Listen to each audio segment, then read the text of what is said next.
میں کہتا ہوں کہ لالچ ہے تو بیکار ہے.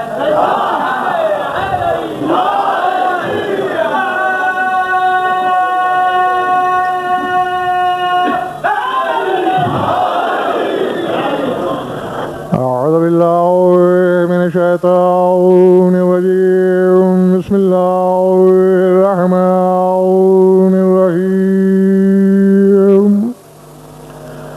الحمد لله والصلاة على أهلها بعد فقد قال الله تبارك وتعالى في كتابه المجيد وقوله الحق إنك لا تسمع الموتى ولا تسمع الصم الدعاء إذا ولوا مدبرين. صلوات بابا دے بلند.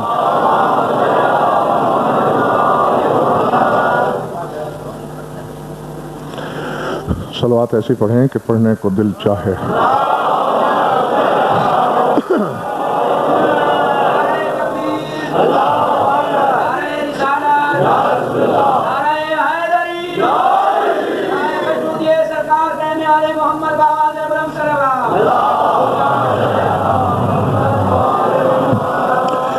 تو جو ہے بات شروع کی جائے.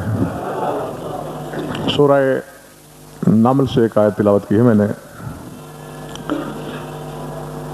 جنہیں معلوم نہیں کہ آج کا عنوان کیا ہے وہ سن لیں. کہا گیا ہے کہ موت، ہلاکت اور شہادت میں فرق کیا ہے.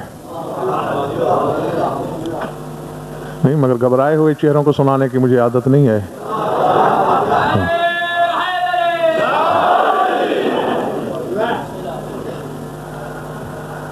بظاہر پہلے دو لفظوں میں مابہ الاشتراک بھی ہے اور مابہ النزاع بھی. موت مر جانے کا نام ہے اور ہلاکت مٹ جانے کا نام ہے.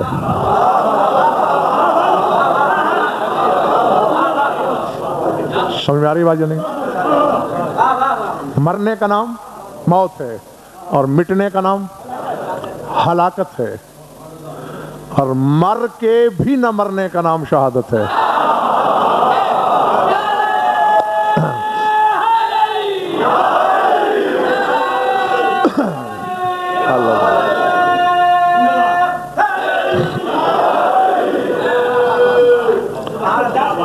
برکیف اس کی کہیں کہیں مستثنیات بھی ہیں، مگر صرف موت اور ہلاکت میں. کہیں موت کے لیے استثناء ہے اور کہیں ہلاکت کے لیے. شہادت میں کوئی استثناء نہیں. شہادت شہادت ہی ہوتی ہے. میں تمہید اس لیے بول رہا ہوں کہ آگے جو میں نے بیان کرنا ہے اس کی مجھے شرح نہ کرنی پڑے، کیونکہ بظاہر یہ جو تین لفظ ہیں کم از کم تین اشرے چاہتے ہیں، بلکہ چار. ایک اشرے میں آپ کو موت بتائی جائے، ایک اشرے میں ہلاکت، ایک میں شہادت اور چوتھے میں فرق. ہاں تو اب میری مجبوری کو ملاحظہ کیجئے کہ مجھے یہ سب کچھ ایک مجلس میں کرنا ہے. مٹ جانا ہلاکت، مر جانا موت، اور مر کے نہ مرنا شہادت. یہ ضروری نہیں کہ تلوار سے مرے تو شہادت. میرا لفظ یاد رہے، مر کے نہ مرنا شہادت. یہ ضروری نہیں کہ میدان میں کوئی مرے تو شہادت ہے، تلوار کھا کے مرے تو شہادت ہے، گھوڑے سے گر کے مرے تو شہادت ہے. اس کے برعکس گھر میں مرے، بستر پہ مرے، بستر کی نرمی نہ چھوڑے، کمرے کی گرمی نہ چھوڑے، لیکن اہل بیت کی محبت پہ مر جائے.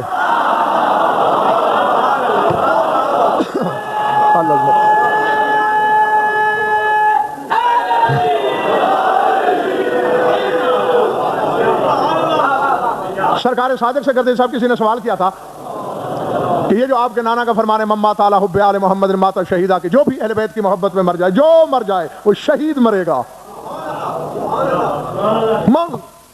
عام ہے یہ، جو مرے شہید مرے گا. وجہ کیا ہے؟ فرمایا اس کی وجہ یہ ہے اللہ نے ہر روح سے 3 شہادتیں لی تھیں.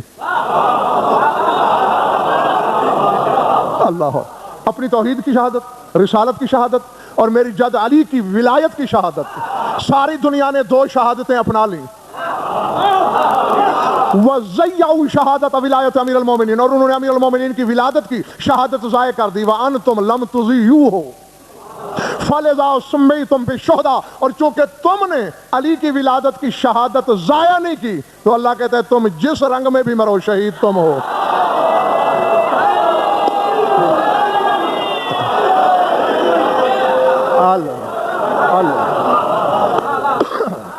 ہاں بسم اللہ الرحمن. اب یہ چند لمحے میں نے ڈاکٹر صاحب تمیز میں گزارے، اب میں آیت کا ترجمہ کرنے لگا ہوں. یاد ہے کس سورہ سے آیت پڑھی تھی؟ شاید بھائی سورہ نمل سے. رسول واز کر رہے ہیں کچھ لوگوں کو، کچھ منوانا چاہتے ہیں، وہ ادھر سے سنتے ہیں بلا تشبیہ، ادھر سے نکال دیتے ہیں.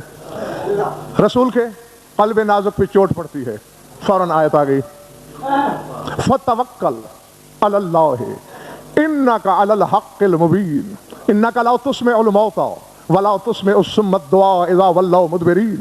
اے میرے حبیب گھبراؤ نہیں، بس اللہ پہ بھروسہ رکھو، تم حق کے مبین پر ہو، تم اس حق پر ہو جس کی صفت مبین ہے. میرے پاس وقت نہیں، خود ڈھونڈنا مبین صفت کس کی ہے. ہاں ایک مشورہ کر دیں صاحب بھائی جب میرے پاس ان کو میں دے دیتا ہوں کہ پڑھتے پڑھتے اگر قرآن کہیں یہ کہہ دے کہ وَكُلَّ شَيْءٍ أَحْصَيْنَاهُ فِي إِمَامٍ مُبِينٍ تو سوچنا ضرور. فرمایا تو اس حق پر ہے جو مبین ہے. یہ نہیں سن رہے تیری بات، کیا ہوا؟ إِنَّكَ لَا تُسْمِعُ الْمَوْتَى، تو مردوں کو نہیں سنا سکتا. جی یہ روایت نہیں دوستو، آیت ہے. إِنَّكَ لَا تُسْمِعُ الْمَوْتَى، تو مردوں کو نہیں سنا سکتا. وَلَا تُسْمِعُ الصُّمَّ الدُّعَاءَ، اور تو جتنی اونچی آواز سے بولے تو بہروں کو نہیں سنا سکتا. نہیں یہ کیا بات ہوئی؟ کیا میرے رسول کی آواز گردیز صاحب اتنی کمزور ہے کہ بہرے نہیں سن سکتے اسے؟ ابراہیم اس وقت تک نبی نہیں بنا جب تک اس نے میرے نبی کو نبی نہیں مانا، جب تک اپنے آپ کو ریت اور اسے سردار تسلیم نہیں کیا. ابراہیم مکے میں کھڑے ہو کے آواز دے ہلم الحج، تو قیامت تک پشتوں میں رہنے والے نطفے بھی سن لیں.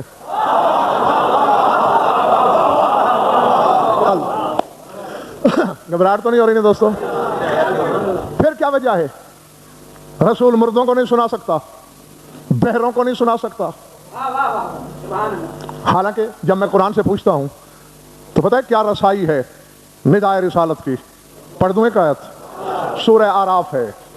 قل یا ایھا الناس انی رسول اللہ الیکم جمیعا الذی لہ ملک السماوات والارض لا الہ الا هو یحیی و یمیت فآمنوا باللہ ورسولہ النبی الامی الذی یؤمن باللہ و یؤمن بکلماتہ واتبعوہ لعلکم تہتدون. اے رسول کہہ دو اے روئے زمین کے سارے انسانوں میں تم سب کی طرف رسول ہوں.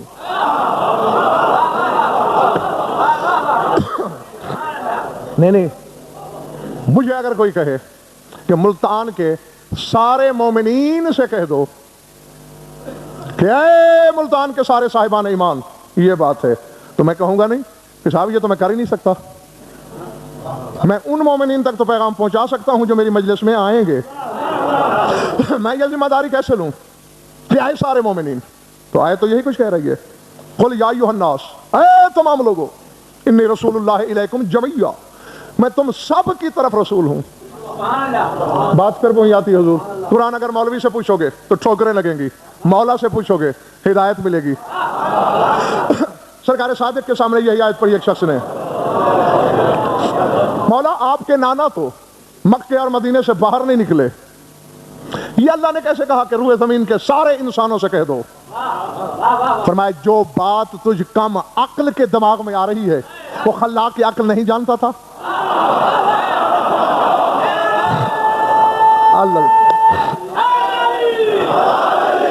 فرمایا جس دن یہ آیت آئی اس وقت میرے نانا نے صرف خدا کی طرف نہیں بلایا، صرف اپنی طرف نہیں بلایا، بلکہ اس دن 3 دعوتیں دی تھیں، 3 گواہیاں پہنچائی تھیں. کیسے؟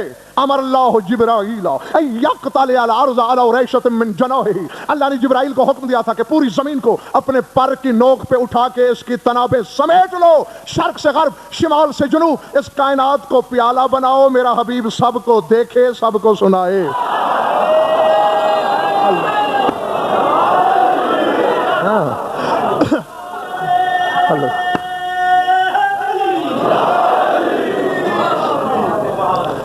گھبراہٹ تو نہیں ہو رہی؟ فرمایا کوئی شخص بھی یہ حجت نہیں کر سکتا کہ مجھ تک حق پہنچا نہیں، دعوت دین نہیں آئی مجھ تک، خود رسول نے اپنی زبانی، اور ڈاکٹر صاحب اعجاز یہ ہے، سرکار فرما رہے ہیں میرے نانا نے اپنی زبان میں تبلیغ کی، کائنات کی ہر جنس نے اپنی زبان میں سنا، تو جو روح زمین کی ہر جنس تک آواز پہنچا رہا ہے، اللہ کیوں کہہ رہا ہے اس سے کہ تو مردوں کو نہیں سنا سکتا، تو بہروں کو نہیں سنا سکتا؟ بھائی یہ قبرستان والے مردوں کی تو بات ہی نہیں ہو رہی، صاف ظاہر ہے وہ لوگ تو سامنے کھڑے ہیں رسول کے، وہ رسول کی بات نہیں مان رہے۔ اللہ کہتا ہے انک لا تسمع الموتیٰ، تو مردوں کو کیا سنائے گا؟ یعنی بظاہر چل پھر رہے ہیں، اللہ کی نگاہ میں مردے۔ نہ میں تمہیں یاد دلاؤں، یعنی کوئی ایسی چیز ہے جو بظاہر زندگی کے باوجود زندگی نہیں رکھتے، اس کے برعکس بھی دیکھا ہے کہ کوئی مر چکا ہوتا ہے، اس کے کندھے ہلائے جاتے ہیں اور کہا جا رہا ہوتا ہے اسمع بھائی فہم، سن بھی لے سمجھ بھی لے۔ تو یہ کیا ہے؟ بظاہر تو یہ مر گیا ہے، کیوں سنوا رہے ہو؟ معلوم ہوتا ہے کہ مرنے والا کسی ایسی شے پہ مرا ہے کہ مر کے بھی مرا نہیں۔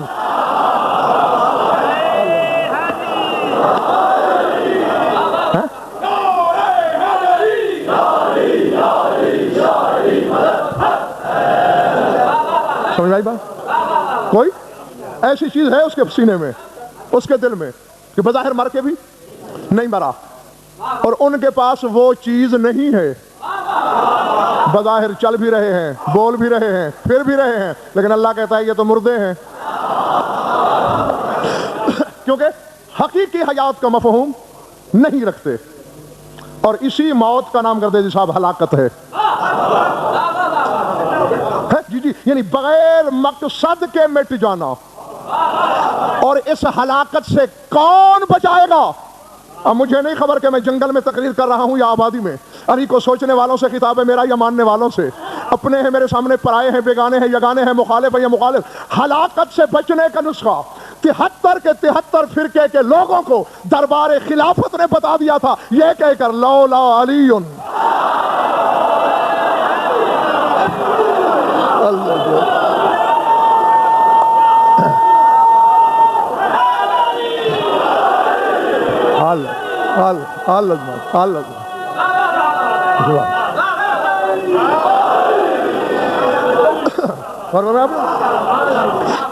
علی نہ ہوتے تو میں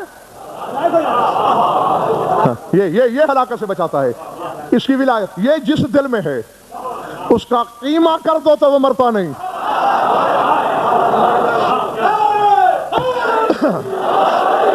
اور جہاں یہ نہیں ہوتا وہاں بظاہر بول رہا ہے، کھا رہا ہے، پی رہا ہے، لیکن نگاہ الہی میں ہاں۔ اللہ اکبر۔ آیت آ گئی سامنے، اگر آپ تازہ میں تو میں پڑھتا چلوں۔ سورہ عبسہ 30واں پارہ ہے۔ اللہ کو شکوہ ہے انسان سے، فرمایا قتل الانسان ما اکفرہ من ای شیء خلقہ من نطفۃ خلقہ ثم السبیل یسرہ ثم اماتہ فاقبرہ ثم اذا شاء انشرہ کلا لما یقض ما امرہ۔ فرمایا غارت ہو انسان کتنا ناشکرا ہے، دیکھا نہیں اس نے کہ میں نے اسے خلق کس چیز سے کیا ہے؟ میں نطفۃ خلقہ، میں نے اسے نطفے سے خلق کیا ہے، حالانکہ نطفے سے تھا۔ جاگنا حلالیوں موالیوں، قرآن پڑھ رہا ہوں، روایت کا سہارا ہی نہیں لیا میں نے، فرمایا حالانکہ نطفے سے تھا، مرقع نجاست تھا، مجموعہ کثافات تھا، لیکن یہ میرا کرم نہیں کہ ثم السبیل یسرہ، میں نے اس کے لیے سبیل تک پہنچنا آسان کر دیا۔ اللہ اکبر۔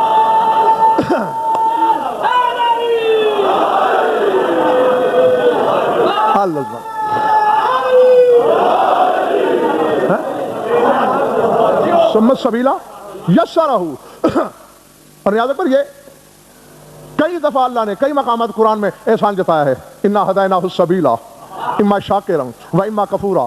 فرمایا یہ ہماری کریمی ہے، چاہے انسان شاکر ہے چاہے کافر ہے، ہم اسے سبیل تک پہنچنے کا راستہ ضرور بتاتے ہیں۔ ثم السبیل یسرہ، آپ لوگ تھکے ہوئے تو نہیں نا؟ سبیل کا راستہ آسان کر دیا. ثم اماتہ فاقبرہ، پھر اسے موت دے دی، اسے قبر میں رکھوا دیا. ثم اذا شاء انشرہ، پھر جب میری مشیت چاہے گی اسے نشر کروں گا، اسے اٹھاؤں گا. شکوہ یہ ہے کلا، ہرگز نہیں مانی اس نے ہماری بات. لما یقضی ما امر، جس چیز کا اللہ نے امر کیا تھا، حکم دیا تھا، اسے اس نے نہیں مانا. دعوت میں چھوڑ رہا ہوں، اس امر کی جستجو کرو کہ اللہ نے امر کیا کیا ہے. حالانکہ گردے صاحب، ڈاکٹر صاحب، قرآن میں لا تعداد حکم ملتے ہیں خدا کے. نماز پڑھو، روزہ رکھو، حج کرو، زکوٰۃ دو، صدقات دو، جھوٹ نہ بولو، چوری نہ کرو، شراب نہ پیو، جوا نہ کھیلو، بدی کے قریب نہ جاؤ، خیر کا تعاقب کرو. یعنی لا تعداد فرمان ہے. لیکن تعجب کی بات یہ ہے، وہ کہتا ہے میرے رسول کہہ دو ان سب سے انما اعظکم بواحدہ، میں تو ایک ہی چیز کا واز کرنے آیا ہوں.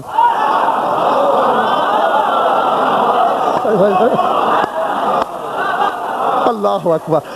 جاگنا جاگنا، حلالیوں کی طرح سنا اور حلال ذاتوں کی طرح فیصلہ کرنا. انما اعظکم بواحدہ، ایک واحد چیز، اکیلی چیز ہے جس کا میں واز کر رہا ہوں. اور صافی سے لے کر تفسیر سے ابو حمزہ شمالی تک مذہب اہل بیت کی کوئی سی تفسیر اٹھا کے دیکھ لو، جب قرآن کے وارثوں سے پوچھا گیا وہ اکیلی تنہا واحد مفرد چیز ہے کیا، پتہ کیا جواب ملا ہے؟ ولایت علی ابن ابی طالب.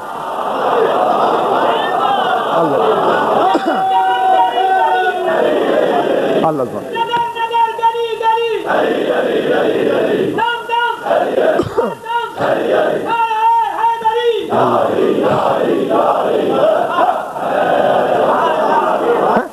اچھا، اس کو میں حضور تھوڑا سا راستہ بھائی جمیل باس نیاز اکبر، تھوڑا سا راستہ میں بنا رہا ہوں، اسی پہ سفر کرنا. پالنے والے یہ کیا چکر ہے؟ 1,00,001 حکم بھی دے رہا ہے اور پھر کہہ رہا ہے اعظکم بواحدہ، ایک ہی چیز کا واز، علی کی ولایت کا. کہا جاہل نہ بن، یہ تجھے بہت سے حکم دکھائی دے رہے ہیں، در حقیقت وہ ایک ہی تو حکم ہے. پالنے والے وہ کیسے؟ ادھر تو علی کی ولایت کا کہہ رہا ہے، ادھر نماز پڑھنے کا کہہ رہا ہے. کہا جاہل، ولایت کے ظاہر کا نام ہی تو نماز ہے.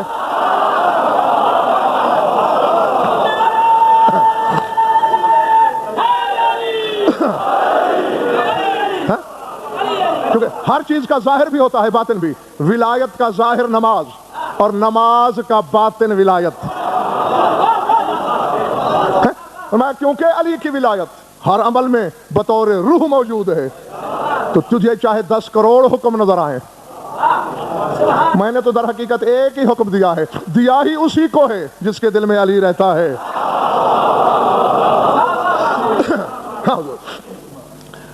ہاں ایسا بھی ہے، کبھی کبھی اللہ اپنے اقتدار کا مظاہرہ کرنے کے لیے، وہ شہنشاہ مطلق ہے، کون پوچھ سکتا ہے اس سے. حالانکہ ہلاکت کا لفظ بظاہر کوئی اچھا لفظ نہیں ہے. مٹ جانا، نابود ہو جانا، کل شیء ہالک الا وجہہ، سورہ قصص ہے، ہر شے ہلاک ہو جائے گی سوائے وجہ اللہ کے. کل من علیہا فان ویبقی وجہ ربک ذو الجلال والاکرام، زمین کا ہر باشندہ فنا ہو جائے گا سوائے وجہ اللہ کے.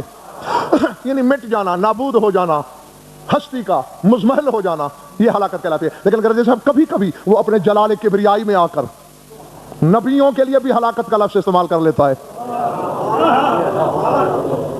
یہ اس کی بادشاہی ہے. نہیں میں اور آپ کون ہیں؟ سوچنے والے، پوچھنے والے. اب نا جیسا کہ گردے صاحب اس نے نبیوں کو آوازیں دی ہیں، یا آدم، او آدم. ہم حضرت آدم کو ایسا کہہ سکتے ہیں؟ کہہ کے دکھاؤ میں تمہارے ایمان کی دھج دیکھوں. وہ کہتا ہے شہنشاہ جو ہوا، مثال کے طور تھک گئے ہو تو جاؤں میں.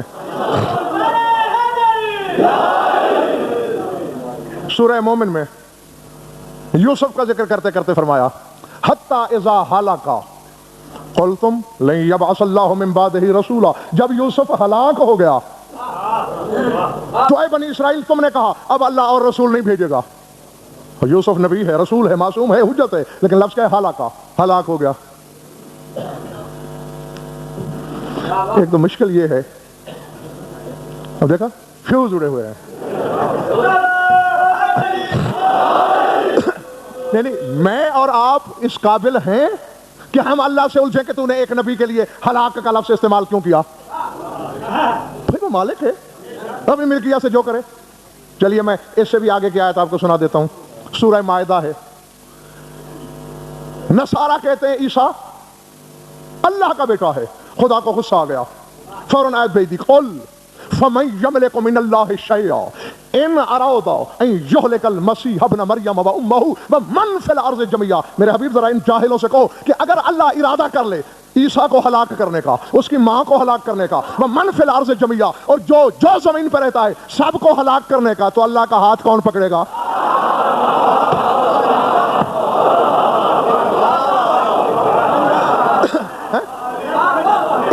اللہ اگر اللہ ارادہ کر لے این یہلک المسیح ابن مریم، کہ مسیح ابن مریم کو ہلاک کر دے، و امہ، اس کی ماں کو ہلاک کر دے، ومن فی الارض جميعا، جو زمین پہ رہتا ہے سب کو ہلاک کر دے، فمن یملک من اللہ، کون روکے گا اللہ کو؟ اب جاگنا، یہ البتہ ذمہ داری ڈاکٹر میں لے کے بات کر سکتا ہوں، یوسف سے لے کر عیسیٰ تک نبیوں کے بارے میں کہہ دیتا ہے اگر میں تمہیں ہلاک کر دوں، اگر اسے ہلاک کر دوں، جب میرے نبی کی موت کا ذکر کرتا ہے تو پڑھ سورہ زخرف، کہتا ہے فَإِمَّا نَذْهَبَنَّ بِكَ فَإِنَّهُمْ مِنْهُمْ مُنْتَقِمُونَ۔ اے میرے حبیب جب ہم آپ کو واپس لے جائیں گے،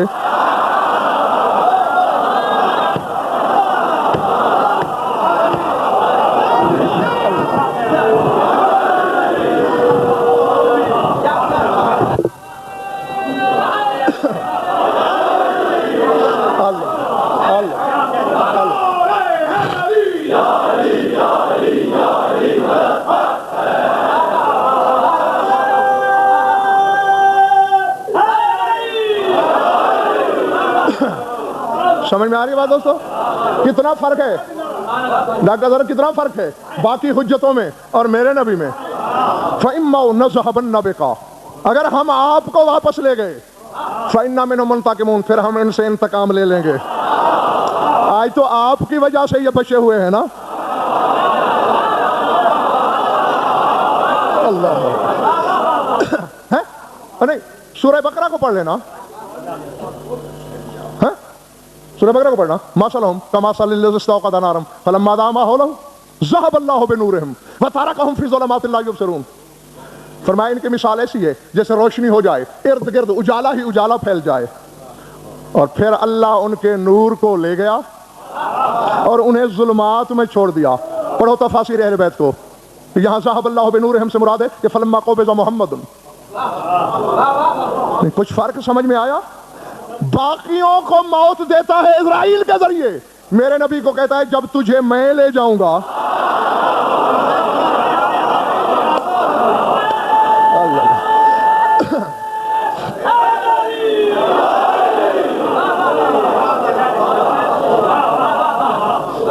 سمجھ میں آ رہی بات میرے دوستو یا نہیں؟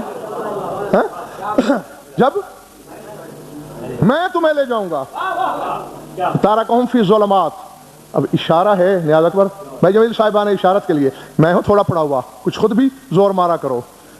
تارکہم فی ظلمت نہیں کہا، فی ظلمات جمع کا صیغہ ہے، اور جمع کے لیے کم از کم، یعنی جس دن میں اپنے حبیب کو لے جاؤں گا تمہیں 3 اندھیروں میں چھوڑ دوں گا۔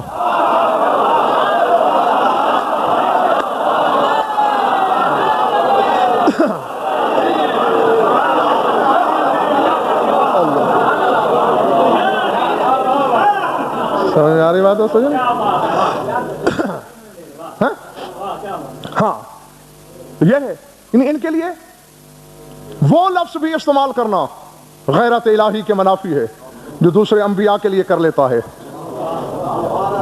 اب اللہ جانے اس خاندان کے لیے اس کی مجبوری کیا ہے۔ بہرحال مجھے تو الحمدللہ اس حقیقت کا ادراک ہے کہ کیوں ایسا کرتا ہے۔ تم بھی توفیق ہدایت مانگنا، جو میرا ہادی ہے وہی تمہارا ہادی ہے۔ تو کبھی انسان زندہ ہو کے بھی مردہ ہوتا ہے یا ہلاکت میں ہوتا ہے، اور کبھی مر کے بھی مردہ نہیں ہوتا۔ سمجھ آ رہی بات یا نہیں؟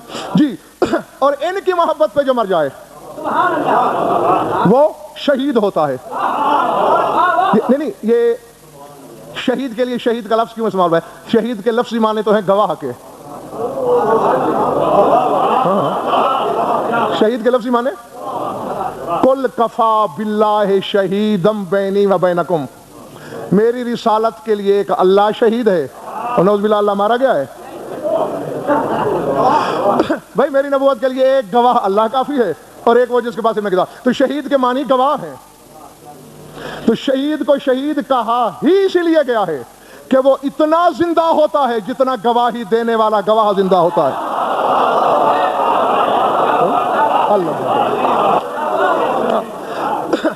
اور وہ پھر جس کا جو معیار ہوتا ہے, جتنی وسعت ہوتی ہے کسی کے پاس. ہاں بس الحمدللہ تینوں چیزیں اور ان کا فرق اجمالاً آپ سمجھ چکے. لیکن اس سے اگلی منزل کی ایک بات کہہ کے میں اپنے بیان کو سمیٹوں گا. جتنی وسعت حیات اتنا زندہ.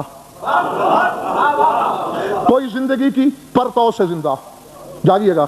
کوئی زندگی کے عکس سے زندہ, کوئی زندگی کے سائے سے زندہ, کوئی زندگی کی تجلی سے زندہ, کوئی زندگی کے وجود سے زندہ, کوئی زندگی کے ظہور سے زندہ, کوئی زندگی کے شہود سے زندہ, کوئی پوری حیات سے زندہ اور کوئی حیات کے بغیر زندہ. سمجھ آئی؟ جی جی, یعنی سراپا حیات. اس کی عالم محسوسات میں ایک مثال ہے آپ کے پاس, وہ ہے ناقہ صالح کی. حضرت صالح کی اونٹنی یہ حیات سے خلق ہوئی تھی, اسی لیے تو قوم کو روکا تھا حضرت صالح نے, خبردار اس کو نقصان نہ پہنچنا ورنہ مر جاؤ گے, کیونکہ یہ حیات سے بنی ہے. جب حیات ہی نہیں رہے گی تو تم کہاں رہو گے؟ اس لیے قوم مٹی تھی. اور کوئی ایسا ہے زمانے میں تمہاری نظر میں جو حیات کے بغیر زندہ ہو؟ میری نظر میں تو ایک نہیں 14 ہیں. نا اچھا ٹھہرو میں آپ کو یاد دلاؤں. سنتے ہیں بھائی جب لباس کہ کچھ نہیں تھا جب یہ 14 تھے. یعنی اللہ نے کوئی شے نیاز اکبر خلق نہیں کی تھی جب 14 خلق ہوئے. یہ ٹھیک ہے کیوں دوستو؟ ٹھیک ہے, ٹھیک ہے, کچھ نہیں تھا. یعنی یہ مخلوق اول ہیں.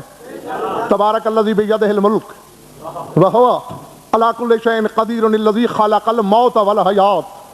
قرآن کہہ رہا ہے اللہ نے موت کو بھی خلق کیا, حیات کو بھی خلق کیا. تو پھر ماننا پڑے گا موت و حیات مخلوق ہے نا, اور یہ مخلوق سے پہلے ہیں.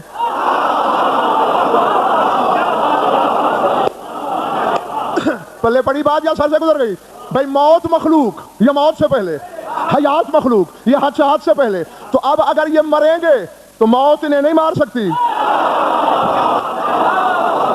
اگر یہ زندہ ہیں تو حیات کی وجہ سے زندہ نہیں, کیونکہ حیات نہیں تھی, یہ تھے. میرا تو گردے صاحب زندگی بھر کے مطالعے کا عرق اور جوہر یہی ہے. میں نے جب تحقیق کی کہ آخر حیات کے بغیر کیسے زندہ ہیں تو مجھے جواب ملا اللہ کا نام ہے حی. حی کے معنی ہے زندہ. تو اللہ زندگی سے تو زندہ نہیں ہے. بس جیسے اللہ زندہ بغیر حیات کے,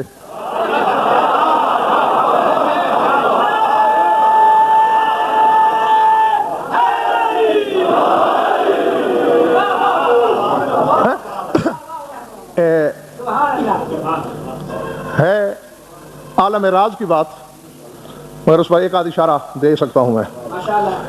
معراج کا ذکر کرتے کرتے تمہارے رسول فرماتے ہیں کہ جب میں نے ناسوت کو پیچھے چھوڑا, ملکوت نیچے رہ گیا, جبروت نے دم توڑ دیا, لاہوت سے گزر گیا, لم اسمع فیہ حسن ولا حسیسن وَلَّمْ أَجَدْ فِيهِ حَيًّا سِوَايَا. فرمایا وہاں نہ آہٹ تھی نہ آہٹ والا, حتیٰ کہ میں نے نظر کی وہاں میرے سوا کوئی زندہ تھا ہی نہیں.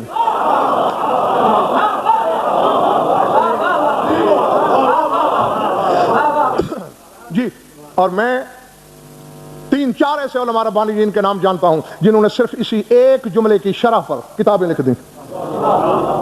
بخدا موٹی موٹی ضخیم کتابیں لکھ دی اس ایک جملے کی شرح پر کہ وہاں میں نے اپنے سوا کسی کو زندہ نہیں دیکھا, بس میں تھا. یعنی وہاں حیات کا بھی گزر نہیں تھا. بھائی عالم حیات نیچے ہے. اچھا آج تک جدید صاحب ڈاکٹر صاحب لوگ بحثیں کر رہے ہیں رسول کو معراج جسمانی ہوئی یا روحانی.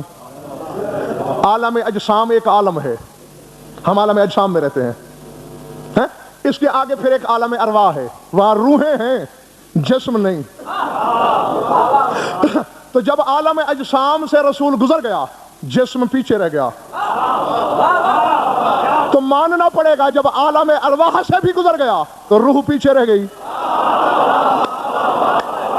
اب علماء سے کہو کہ تحقیق کے پہاڑ سے سر ٹکرا کے ماتھا پھوڑ کے مجھے بتائیں کہ رسول تو وہاں پہنچا ہوا ہے، نہ جہاں جسم ہے، نہ نفس ہے، نہ روح ہے۔ یہ معراج کیسا ہے؟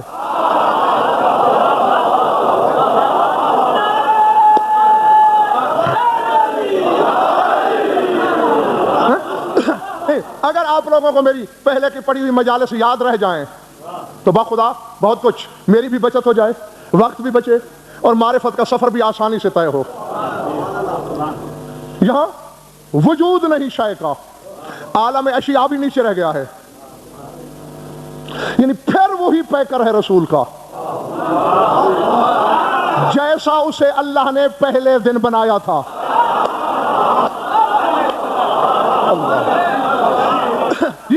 وہاں نہ جسم، نہ جسد، نہ بدن، نہ نفس، نہ شبہ، نہ پرچھائی، نہ عکس، نہ ظل، نہ نور، نہ جوہر، نہ عنصر، نہ طبیعت، نہ مادہ، نہ مثال۔ وہاں بیٹھا ہوا ہے، اور ان سرحدوں کی یاد میں کراؤں گا آگے تمہارا مقدر۔ وہاں بیٹھا ہے اور وہاں گفتگو ہو رہی ہے، جبریل کے ذریعے ہو رہی ہے۔ وہ بیچارہ تو سدرہ پہ کھڑا کہاں پر رہا ہے؟ سدرہ ملکوت کی آخری حد ہے، یہ تو جبروت کو نیچے چھوڑایا، لاہوت کو، رحموت کو، عظموت کو، 80,000 عالم نیچے ہیں، پاپوش محمد اوپر ہے، 80,000 عالم جس کی جوتی کے نیچے ہیں۔ گردے سے میں کیا کہوں اس نبی کو؟ لاہوت جوتی کے نیچے، جبروت جوتی کے نیچے، بتاؤ کیا کہوں اسے؟ کون ہے یہ؟ ذی وقار کہوں، ذی عزت کہوں، ذی رفت کہوں، ذی مرتبہ کہوں، نور قاہر کہوں، جبر مشیت کہوں، نفس رحمانی کہوں، حقیقت محمدیہ کہوں، کس کا نام دوں؟ یہاں آدم کا سر سجدے میں ہے کہ 80,000 عالم نیچے، اس کی جوتی اوپر، 80,000 عالم اس کے نیچے، اور جس کی جوتی کے نیچے عالم ہے اسے تو آدم نہیں سمجھ سکتا، اور جس کے پاؤں کے نیچے یہ ہے۔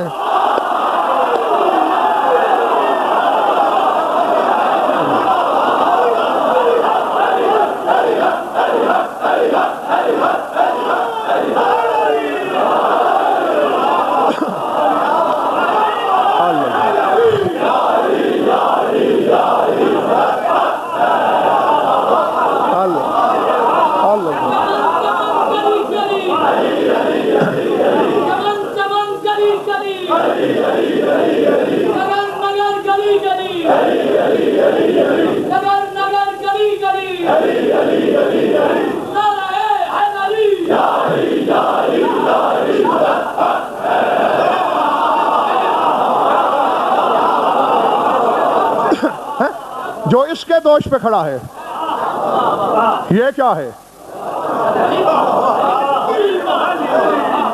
میں اس کے سوا ڈاکٹر اظہر صاحب کچھ نہیں کہہ سکتا۔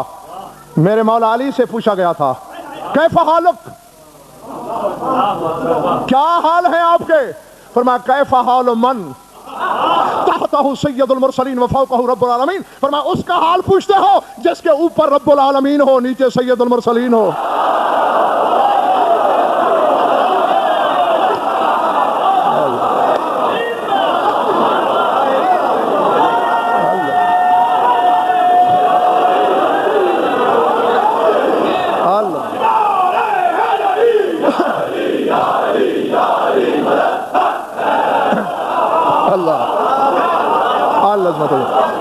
ہاں اسی لیے میں نے کہا تھا کہ بخدا اب اسی معراج پر، اس کے اشاروں پر ملتان میں بھی کوئی 50 سے زیادہ مجالس پڑھی ہوں گی میں نے۔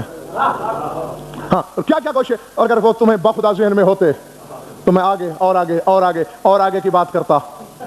ہاں سفر سست ہے ہی اسی لیے کہ بہت کچھ آپ کو بھول جاتا ہے۔ بہرکیف جس کے دماغ میں میری پچھلی پڑھی ہوئی مجالس کچھ خاکہ موجود ہے ان کے لیے یاد دہانی بھی، تھوڑا آگے کا سفر بھی۔ اب یہاں بیٹھا ہے جہاں نہ حس، نہ حسیس، نہ آہٹ، نہ آہٹ والا، نہ بدن، نہ جسم، نہ نفس، نہ روح، نہ عقل. جی میرا چیلنج ہے علماء کو میدان میں لاؤ. عالم عقول بھی ایک عالم ہے، اس سے آگے جو چلا جائے عقل پیچھے رہ جاتی ہے.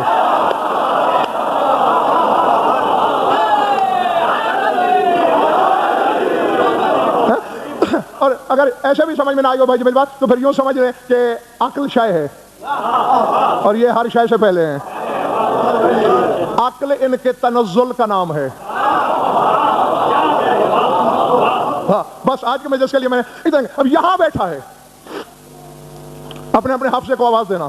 یہاں بیٹھا ہے اور یہاں کے لیے ہے. فَأَوْحَىٰ إِلَىٰ عَبْدِهِ مَا أَوْحَىٰ. پس وحی کی اللہ نے اپنے عبد کو جو بھی کی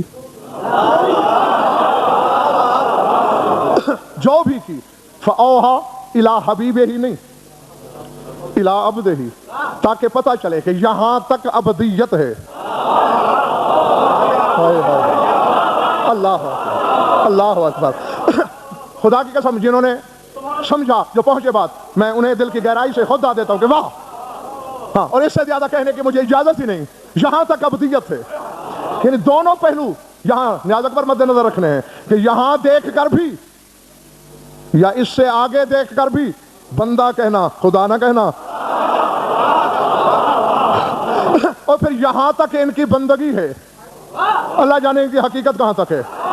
دوسرا پہلو یہ، تو یہاں وہی کی اپنے عبد کو جو بھی کی. مجھے آپ کے محسوسات کا تو پتہ نہیں. ہاں بس میں اس ممبر پہ کھڑا ہو کے، آپ جانتے ہیں عرصے سے سننے لگے ہیں مجھے، میری عادت نہیں ممبر پہ مذاق کرنا. کوشش کرتا ہوں کہ یہاں غلط بیان ہی نہ ہو تاکہ صاحب ذکر کے سامنے جواب دینا ہونا پڑے. ہاں مجھے آپ کا پتہ نہیں، میرے محسوسات یہی ہیں. جب بھی کبھی میں نے اس آیت کو پڑھا ہے نا کہ فَأَوْحَىٰ إِلَىٰ عَبْدِهِ مَا أَوْحَىٰ، یوں لگا ہے کہ قدرت نے مجھے تھپڑ مارا ہے. مجھے یہی لگا ہے. ہاں آپ کا مجھے پتہ نہیں، یعنی یوں لگتا ہے میں نے کی وہی اسے جو بھی کی. تو کیا لگتا ہے اس کا؟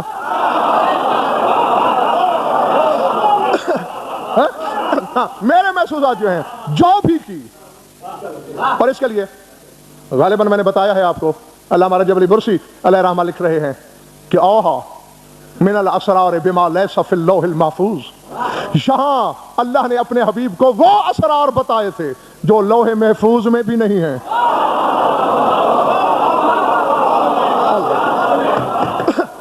نہ سر اٹھانا ذرا جاگنا. وہ اسرار جو لوح محفوظ میں نہیں، جس کی دلیل یہ ہے. قرآن کیسے آتا ہے بھلا؟ یہ لکھا ہوا ہے لوح محفوظ میں. بل ہوا قرآن مجید فی لوح محفوظ، سورہ قاف کی آیت ہے، 26واں پارہ ہے. اللہ کہتا ہے قرآن ہے لوح محفوظ میں. جی اسرافیل دیکھتا ہے اسے، لوح محفوظ کو، اس کی آنکھوں پہ اترتا ہے قرآن. آنکھوں سے اس کی پیشانی پہ آیت یا سورت لکھی جاتی ہے. جبریل پڑھتا ہے اس کی پیشانی کو، وہ اترتا ہے زمین پر، پہنچاتا ہے تمہارے رسول تک. میری بات پہ بھروسہ نہ، صحیح مرضی کے عالم سے پوچھ لینا کہ یہی سلسلہ ہے تنزیل قرآن کا یا کچھ اور ہے. تو اگر وہ باتیں لوح محفوظ پہ لکھی ہوتی تو اسرافیل پڑھ لیتا. اگر اسرافیل پڑھ لیتا، جبریل کو پتہ چل جاتا، پھر تو راز عام ہو جاتا نا. تو راز ہی تھا، پتہ نہیں کیا تھا. ویسے چہرے مجھے اب بھی لگ رہے ہیں کہ کچھ یاد نہیں ہے انہیں. نہ اسرافیل کی رسائی اس تک، نہ جبریل کی دستبرد. بس وہ کہہ رہے فَأَوْحَىٰ إِلَىٰ عَبْدِهِ مَا أَوْحَىٰ، جو بھی. ہاں بس رسول نے اتنا کرم کیا تھا. ان کا جی 18,000 گفتگو، 18,000 کلمے اللہ نے مجھ سے بولے. یا رسول اللہ کیا؟ اور میں کیا بتانا ہوتا تو وہ خود نہ بتا دیتا. وہ کیوں کہتا کہ میں نے وہی کی اپنے عبد کی طرف، جو بھی کی بتانے والی تو بات ہی نہیں. بس اب اس سے زیادہ میں کیا تمہیں بتا سکتا ہوں. وقت تھا، گزرتا رہا، مکی زندگی ختم ہوئی، مدنی زندگی آ گئی، جنگیں شروع ہو گئیں، خیبر کا میدان آ گیا. 39 دن جو ہوا سب حافظ ہو. 40ویں دن کسی کی آمد کا اعلان ہوا اور ساتھ ہی ماجنتک کی زبان جنبش میں آئی. جو سب سے پہلے علی کی آمد کی خبر دے گا، جو مانگے گا.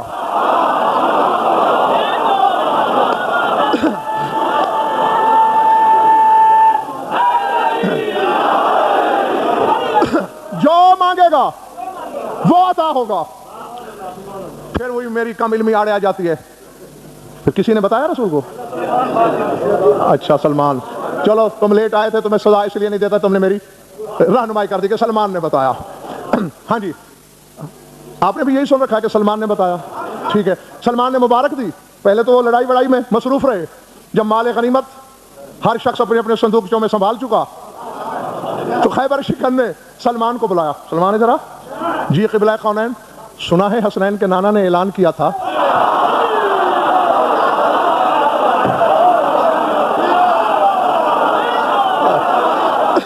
اللہ عظمت کہ جو علی کی آمد کی خبر دے گا، جو مانگے گا پائے گا. ہاں مولا ایسے ہی. تو پھر تم نے ہی بتایا رسول کو. جی مولا. پھر کیا مانگنے کا ارادہ ہے؟ مولا تیری ولایت کی قسم سوچ رہا ہوں، بات سمجھ میں نہیں آ رہی. جنت مانگوں جو مجھ سے زیادہ میری مشتاق ہے.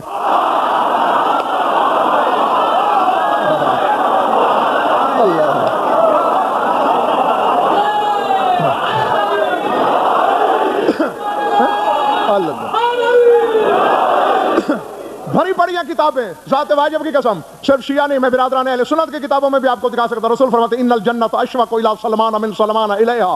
سلمان کو جنت کی اتنی تمنا نہیں جتنی جنت کو سلمان کی ہے کہ کب آئے گا. تو میں تو یہ مانگوں جو خود میری تمنا آئی. کیا کچھ نہیں میرے پاس، مانگا تو کوئی انوکھا انعام جائے نا. میں اسی لیے تو تمہیں بلایا. ادھر کان ادھر لا. تنہائی میں چلا جا اور حسنین کے نانا کو وعدہ یاد دلا کے کہے یا رسول اللہ کہتا ہے فَأَوْحَا إِلَىٰ عَبْدِهِ مَا أَوْحَا. وحی کی جو بھی کی. اور آج تک حسنین کا نانا یہی فرما رہا ہے کہ 18,000 راز کے کلمے تھے. کہ بس میرا انعام یہ ہے کہ ان 18,000 رازوں میں سے ایک راز بتا دیں.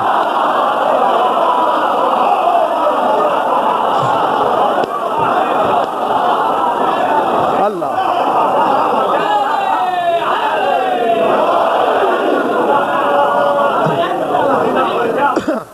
سمجھ میں آ رہی ہے بات دوستو یا نہیں؟ بس سلمان بھاگم بھاگ، بس سمیٹ لیا، بھاگم بھاگ پہنچا. یا رسول اللہ اب تو خیبر بھی فتح ہو گیا. عرب کے بھوکے عرب پتی بھی بن گئے. کل کے فاقہ مست آج کے سیٹھ بن گئے. تو یا رسول اللہ میرا انعام. تو سلمان تم نے پہلے مانگا ہی کب؟ بول کیا چاہیے؟ اور یہ شب معراج جو 18,000 راز تھے ان میں کا ایک راز. مسکرا کے کہا تیرے استاد کے بھی صدقے.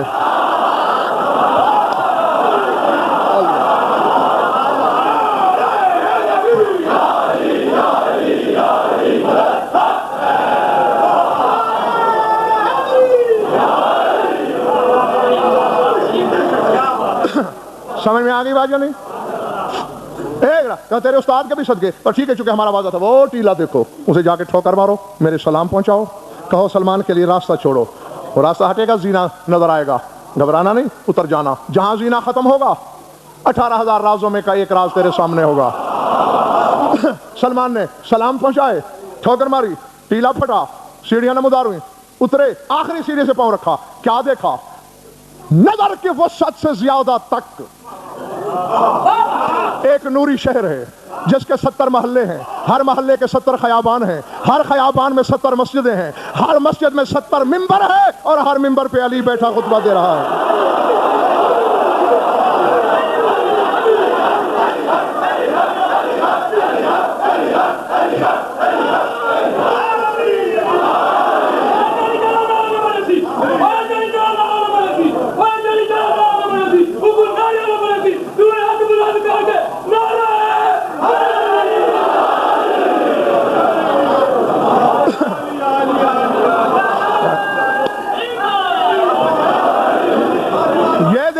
اور جب واپس پلٹ کے رسول کے پاس آیا اسی فکرے کے لیے، اگر صاحب ڈاکٹر صاحب میں نے یہ ساری محنت کی تھی اور یہ سارا واقعہ مجھے دہرانا پڑا اس جملے کے لیے. جب لوٹ کے آیا سلمان کا چہرہ یتلالو نورا و سرورا، نور اور سرور سے سورج کو شرما رہا تھا سلمان کا چہرہ. رسول مسکرا کے فرماتے یا سلمان تو بالکا، مبارک ہو تجھے، قد وصلتا سر حیات الکبریٰ، تو حیات کبریٰ کے راز تک پہنچ گیا.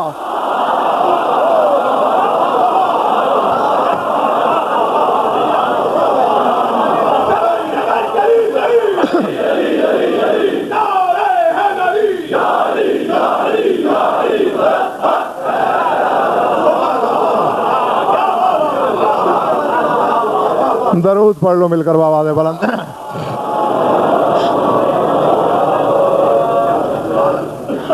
کچھ لطف آیا یا وقت ضائع ہوا؟